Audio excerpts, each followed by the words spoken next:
शांति कार्यक्रम में आपका स्वागत है। ओम शांति। वर्तमान कलयुग के अंत के समय सभी आत्माओं पर द्वापर युग से लेकर अनेक पुनर्जन्मों के विकर्मों, पाप कर्मों, यथार्थ कर्मों का बोझ है। बहुत बड़ा उधार है।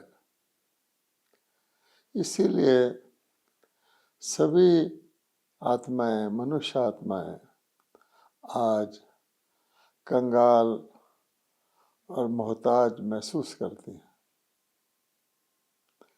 कितना भी कोई धनवान व्यक्ति कलयुगी धन वाला हो, यहाँ तो वैसे ही धन को काला धन कहते हैं, किंतु वो चरित्र से कंगाल और मोहताज ही है। और हम जानते हैं अगर चरित्र नहीं है तो कुछ भी नहीं है।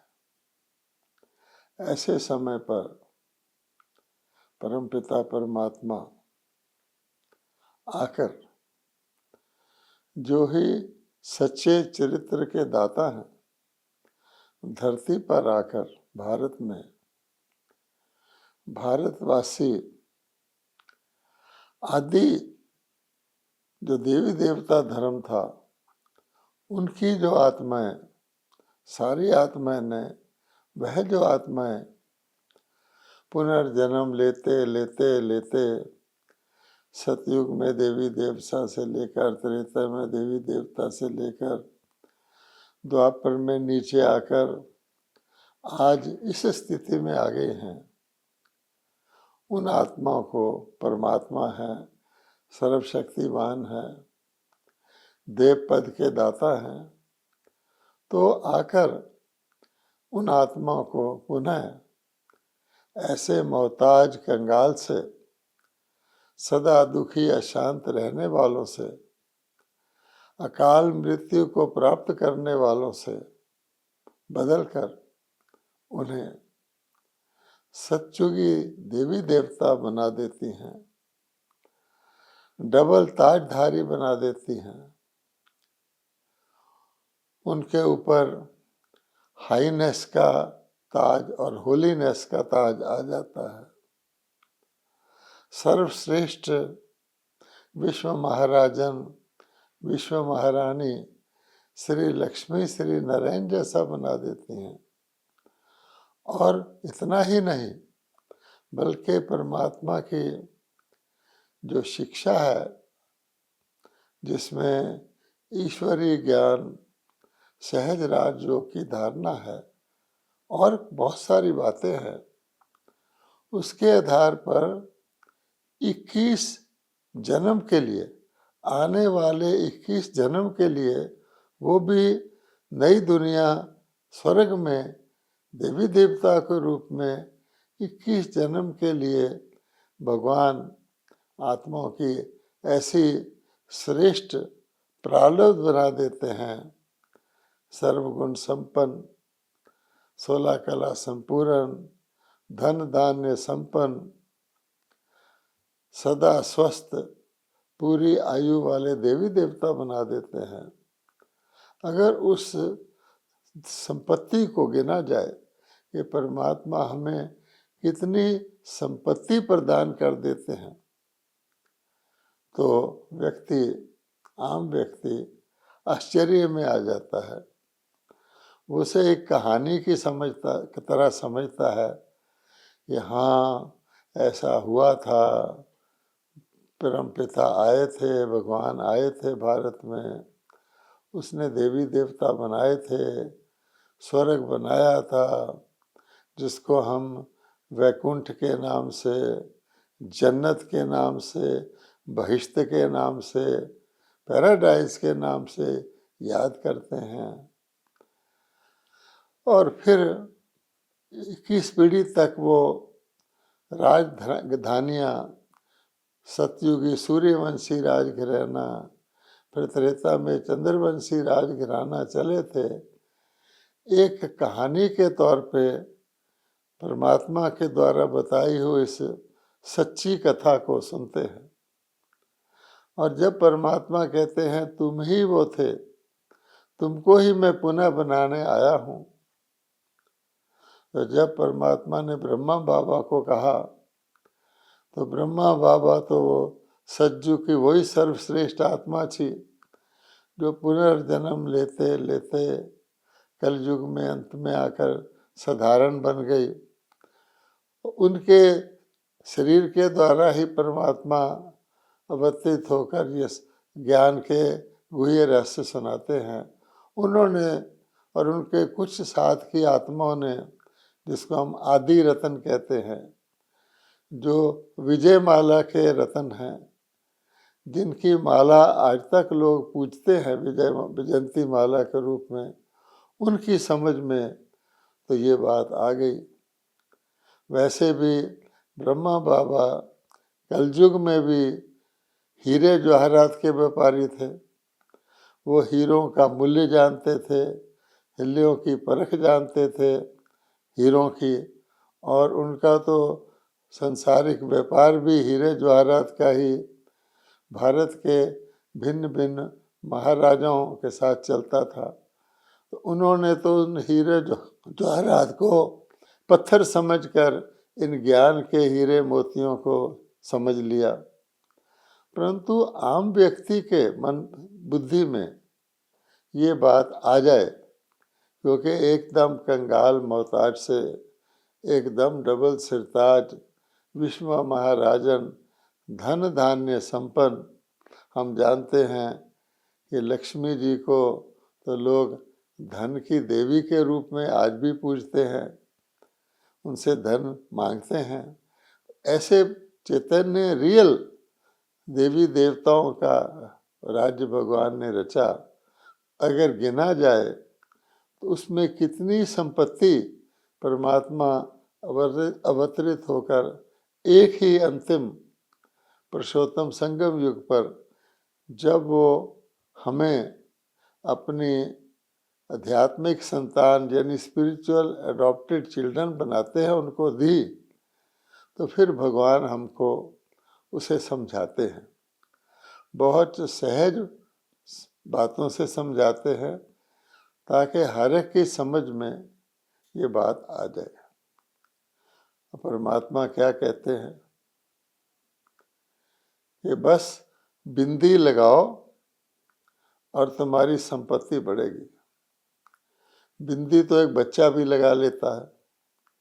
तो भगवान कहते हैं एक के साथ बिंदी लगाओ तो 10, 10 के साथ बिंदी लगाओ तो 100, 100 के साथ बिंदी लगाओ 1000, फिर 10,000, लाख, 10 लाख, करोड़, 10 करोड़, पदम, 10 पदम। उसके बाद तो वो गिनती ही बंद हो जाती है, क्योंकि वो जो संपत्ति भगवान देते हैं वो अनगिनत है, बेशुमार है, अथाह है। इस प्रकार की बिंदी लगाने की कमाई से इतने जन्मों तक हम धन धान्य संपन्न रहते हैं। तो गिनती के हिसाब से तो ये समझ आता है। अब कौन सी बिंदी लगानी है? तो परमात्मा कहते हैं मैं बच्चों की स्थिति को जानता हूँ। कलयुग में मनोबल कमज़ोर हो चुका है, विकारों ने और भी घेर लिया है। शरीर मानने के कारण, देह अभिमान के कारण जो भी कर्म करते हैं वो पाप कर्म हो जाता है। तो ऐसी स्थिति में बाप भगवान कहते हैं कि मैं बच्चों से कोई मेहनत नहीं करवाता हूँ। जैसे एक महाराजा के घर जो महाराज कुमार पैदा होता है उसको उत्तराधिकार मिल जाता है, उसे कोई मेहनत नहीं करनी पड़ती। तो भगवान कहते हैं तुम तो मेरे परम पिता परमात्मा के देवता बनाने वाले के उत्तराधिकारी बनते हो, तो मैं तुमसे कोई मेहनत थोड़ी कराऊंगा। इसलिए भगवान कहते हैं कि मैं जो ज्ञान देता हूँ वो भी सहज ज्ञान है। आज एक स्कूल के बच्चे की पीठ पर भी इतना बड़ा बस्ता लदा हुआ होता है, इतनी पुस्तकें होती हैं कि उसकी पीठ झुकी हुई होती है। शास्त्र वालों ने अनेक शास्त्र बनाए हैं, वो उनको पढ़ते रहते हैं, उनमें भगवान को खोजते रहते हैं। लेकिन भगवान तो आके बिल्कुल ही सहज ज्ञान देते हैं कि तुम आत्मा हो, मैं तुम्हारा परम प्रिय परम पिता परमात्मा हूँ, तुम मेरी संतान हो। जिसके लिए भक्ति मार्ग में कहते थे, पोथी पढ़ पढ़ जग मुआ, पंडित भया न कोय, 2.5 अक्षर प्रेम के, पढ़े सो पंडित होए। तो परमात्मा हमको 2.5 अक्षर ही पढ़ाते हैं प्रेम के, मन मना भव। बस मन को मेरे में लगाओ और बस अपने को आत्मा समझकर मन से बाबा बाबा कहते जाओ तो आपकी बिंदी लगती जाएगी। ये तो अति आसान है।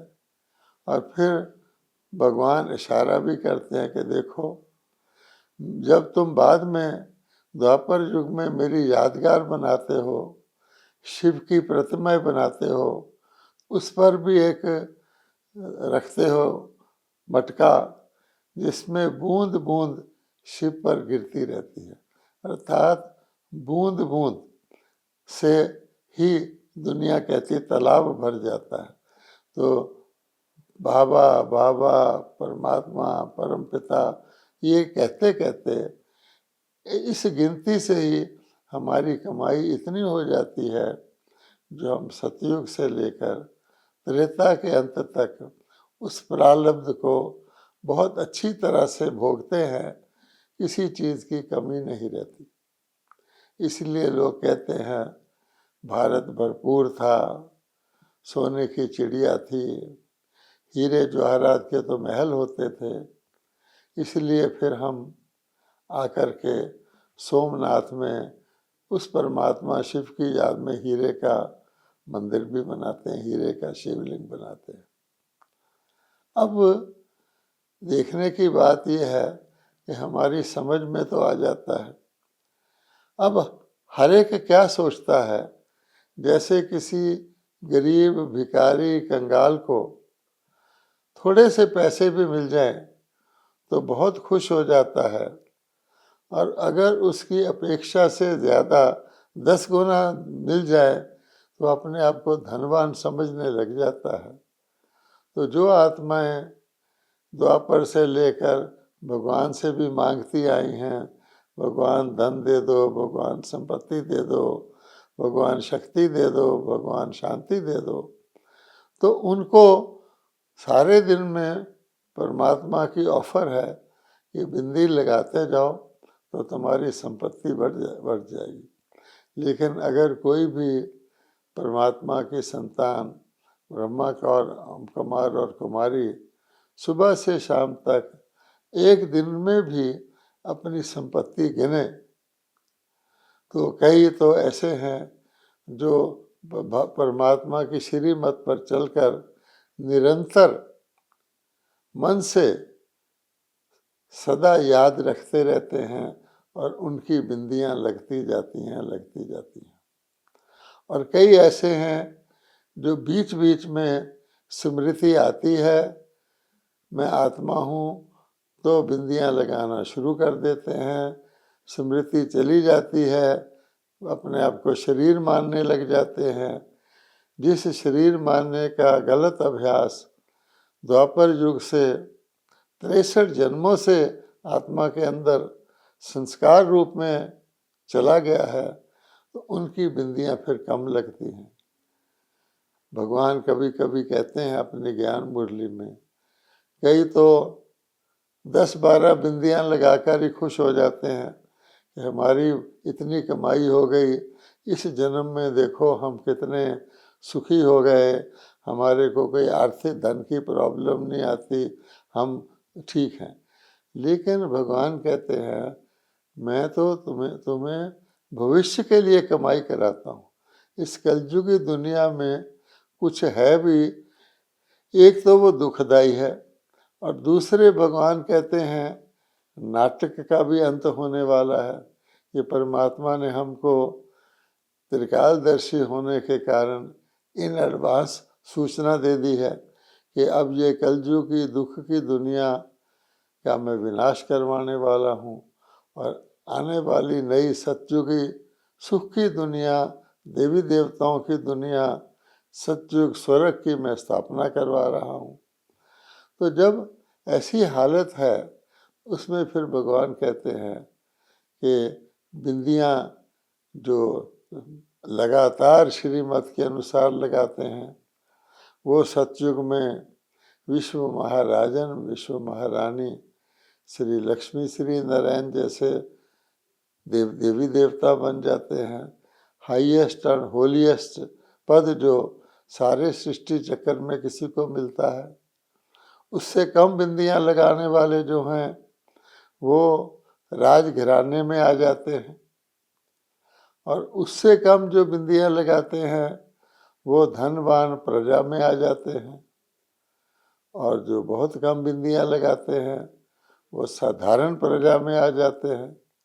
और ये जो इस स्वर्णिम या हीरक अवसर को खो देते हैं वो सतयुग में भी दास दासियों के रूप में आ जाते हैं।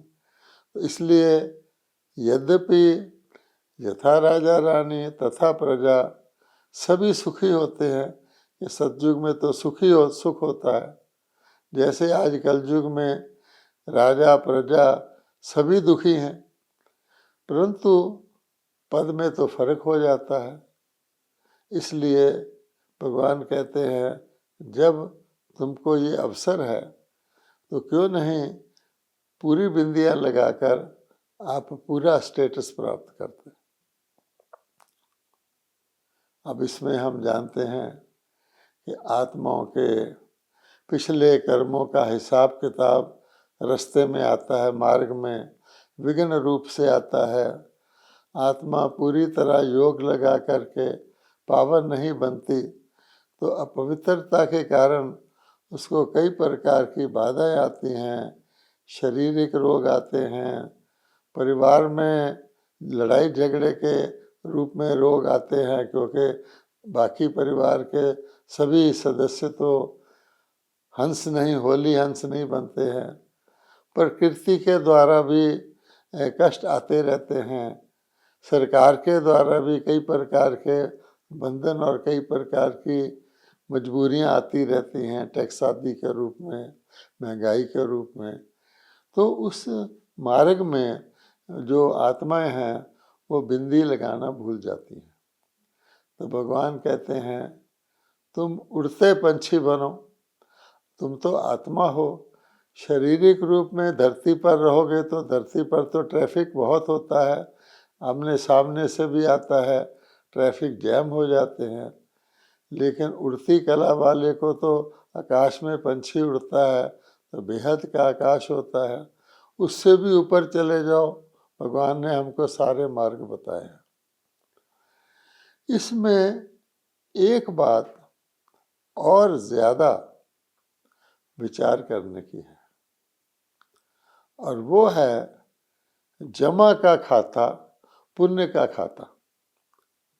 तो परमात्मा हमें ज्ञान देकर ये समझाते हैं कि एक तो आप आत्माएं बिंदी लगाकर अपने पुरुषार्थ से जमा करते हो और कई तो यहीं जमा करते हैं, यहीं खर्च कर लेते हैं, उसका कुछ बचत नहीं होती है। लेकिन बचत का खाता रखना बहुत ज़रूरी है और बचत के खाते को, जिसको पुण्य का खाता भी कहा जाता है, बढ़ाने की भी भगवान ने हमको विधि बताई है कि एक तो आप अपनी बचत करते हो और दूसरे अन्य आत्माओं की ज्ञान दिखाने की, ज्ञान की रोशनी दिखाने की, लाइट हाउस के तौर पर उन्हें भी ज्ञान के मार्ग में लगाने की सेवा करते हो, उसका भी आपका पुण्य बनता है। और उसके अतिरिक्त भगवान कहते हैं कि अगर आप छोटा बड़ा जो भी आपके संपर्क में आता है उसको संतुष्ट करके उससे दुआएं लेते हो, तो आशीर्वाद लेते हो दिल से, तो वो आशीर्वाद का खाता भी आपके पुण्य के खाते में जमा हो जाता है। अब देखना यह है, बहुत ध्यान रखना है कि वर्तमान समय ही कमाई का समय है। जैसे एक किसान जानता है कि जब बीज बोने का समय होता है उस समय वो पूरा अटेंशन रखकर ठीक तरह का बीज लाके ठीक तरह से बो देता है, तो उसको उसका फल बहुत लहाती फसल के रूप में मिलता है। इसी प्रकार से ये श्रेष्ठ कर्मों के बीज बोने का, परमात्मा की याद की बिंदी लगाने का ये मौसम या सीज़न अभी है, या यूँ कहें ये ईश्वरीय बैंक अभी ही खुलता है। उसके बाद जब ये सीज़न चला जाता है, बैंक बंद हो जाता है, उसके बाद कोई कोशिश भी करे, जैसे किसी चीज़ का मौसम चला जाए उसके बाद कोई कोशिश करे कि मक्के का सीज़न आ गया है और उसमें कोई गेहूं बोने की कोशिश करे, तो नहीं, कुछ निष्फल जाता है। ये भी हमको ध्यान में रखना है। अब एक और गहरी बात है, आज की दुनिया में भी लोग कहते हैं कि जो गरीब है वो और गरीब होता जाता है और जो अमीर है वो और अमीर होता जाता है। कहते हैं पैसे को पैसा खींचता है। इसी प्रकार से इस अथाह बेशुमार संपत्ति को जमा करने में एक और बात भी है। हमने आपको बताया अपने अटेंशन से अपनी बिंदियां लगाना, उसके बाद दूसरों को भी बिंदी लगवाने के लायक बनवाना, उसका भी हमको फल मिलता है। उसके बाद भगवान ने कहा हर एक छोटे बड़े को संतुष्ट करके उसे आशीर्वाद प्राप्त करना, इसका भी बहुत फल मिलता है और जमा होता है। अब एक अंतिम बात है जो बहुत गहराई से सुनने की, मनन करने की और धारण करने की है। उसको मैं एक उदाहरण के रूप में आपके सामने रखता हूँ। बिंदी को बाबा ने महत्व दिया है कि बिंदी लगाने से आपकी कमाई बढ़ती है। ये सूक्ष्म बिंदी है, ये आत्मस्वरूप की बिंदी है, परमात्मा की याद की बिंदी है। अब देखिए, अगर किसी के पास 1,00,000 है, 1,00,000 उसका जमा है, उसमें एक बिंदी लगाओ तो सीधा 10,00,000 बन जाता है, क्योंकि उसका जमा ऑलरेडी 1,00,000 है। तो जैसे किसी के पास पूंजी होती है, उसके ऊपर अगर ब्याज भी आता है तो जितनी ज़्यादा पूंजी होती है उस पर ब्याज ज़्यादा आता है। ब्याज का रेट परसेंटेज चाहे सेम हो, चाहे ब्याज 5% ही हो, लेकिन 1,00,000 पे 5% और 1 करोड़ पे 5% बहुत फर्क हो जाता है। इसी प्रकार से भगवान कहते हैं कि जैसे 1,00,000 में एक बिंदी लगाने से 10,00,000 हो जाता है। बिंदी तो आपने एक ही लगाई। इसी प्रकार से 1 करोड़ पे में एक बिंदी लगाने से 10 करोड़ हो जाता है। और कहाँ बढ़ोतरी तो हुई, परंतु कहाँ 1,00,000 का 10,00,000 और कहाँ 1 करोड़ का 10 करोड़। इसका अर्थ क्या निकलता है कि जितनी हम पूंजी जमा करते जाएंगे उतनी हमारी बिंदी का मूल्य बढ़ता जाएगा। अब मान लीजिए हमारी दादियाँ भी एक बिंदी लगाती हैं, तो उनकी पूंजी इतनी जमा है कि उस बिंदी की वैल्यू पद्मापदम गुना हो जाती है। और कोई दूसरा पुरुषार्थी बिंदी लगाता है, उसकी भी वैल्यू बढ़ती है, लेकिन उस बिंदी की वैल्यू और दादियों की बिंदी की वैल्यू में महान अंतर, रात दिन का फर्क पड़ जाता है। इसलिए हमको ये भी ध्यान रखना है कि जो हम कमाई करते हैं वो यहीं खर्च ना कर लें। कई ब्राह्मण कहते हैं कि जब से हम बाबा के बच्चे बचे हैं हमारे जीवन में बहुत संपन्नता आ गई है, हमारा बिजनेस सहज सहज चलने लग गया है, हमें कमाई बिना मेहनत के होने लग गई है, हमारे परिवार में हमारे बच्चों को भी अच्छे अच्छे धन कमाने के साधन मिल गए हैं। ये तो ज़रूर है कि परमारथ से व्यवहार सिद्ध होता है, कहा जाता है। तो ईश्वर के रास्ते लगता है, उसकी बाकी चीज़ें और सहज और संपन्न होती जाती हैं। परंतु ये जो भगवान कहते हैं कि तुम्हारी ये कमाई भविष्य के सतयुग से लेकर त्रेता के अंत तक के 21 जन्मों की है, और उसके लिए तुमको कितनी कमाई करनी है उसके अनुसार ही तुमको वहाँ पर अथाह पद मिलता है। उसको ध्यान में रखते हुए हम ये सोचें कि हमारा जमा का खाता बढ़े। दुनिया में भी जो समझदार लोग होते हैं, जो कुछ उनकी आमदन होती है उसमें जो ज़्यादा से ज़्यादा जमा करते हैं, कम से कम खर्च करते हैं, उनको भविष्य के लिए बहुत बड़ी तसल्ली रहती है कि आगे आने वाले समय में, आगे रेनी डे में, हमारी वृद्ध अवस्था में हमारे पास पर्याप्त साधन होगा, हमें उसकी कोई चिंता नहीं करनी पड़ेगी, वो निश्चिंत हो जाते हैं। इसी प्रकार से ये जो कमाई है, सच्ची कमाई है, जो ईश्वरी कमाई है, इसमें भी अगर हम जितना कम खर्चेंगे, अपने ऊपर भगवान कहता है अपने ज्ञान के गुणों को, ज्ञान के पॉइंट्स को, गुणों को खर्चो, लेकिन जितना अपने ऊपर कम खर्च के सेवा में लगाएंगे, दूसरे के ऊपर अपना समय, संकल्प, बोल, संबंध, संपर्क को प्रयोग करेंगे, जैसे किसी पास धन होता है दूसरे को देता है, उसको ब्याज मिलता है, उतना ही हमारा पुण्य का खाता जमा होगा, और उसके बाद हमारी अगली बिंदी की जो मूल्य है वो बढ़ता जाएगा। इसी को कहा जाता है इस संगम पर प्रगति करना। संगम जैसे सतयुग में महाराजे, रानी और महाप्रजा होते हैं, संगम पर भी बाबा ने कहा हुआ है महारथी होते हैं, घोड़ेसवार होते हैं, प्यादे होते हैं। तो हमको जिस श्रेणी में भी हैं, हमको उससे अगली श्रेणी में जाना है, जिससे हमारा वर्तमान समय का, वैसे ही भगवान कहते हैं संगम का समय अमूल्य है, यहाँ विनाशी कमाई होती है, उसका पूरा मूल्य लेने के लिए, पूरा फायदा लेने के लिए हमें अपना जमा का खाता बढ़ाने का ध्यान रखना है। ओम शांति।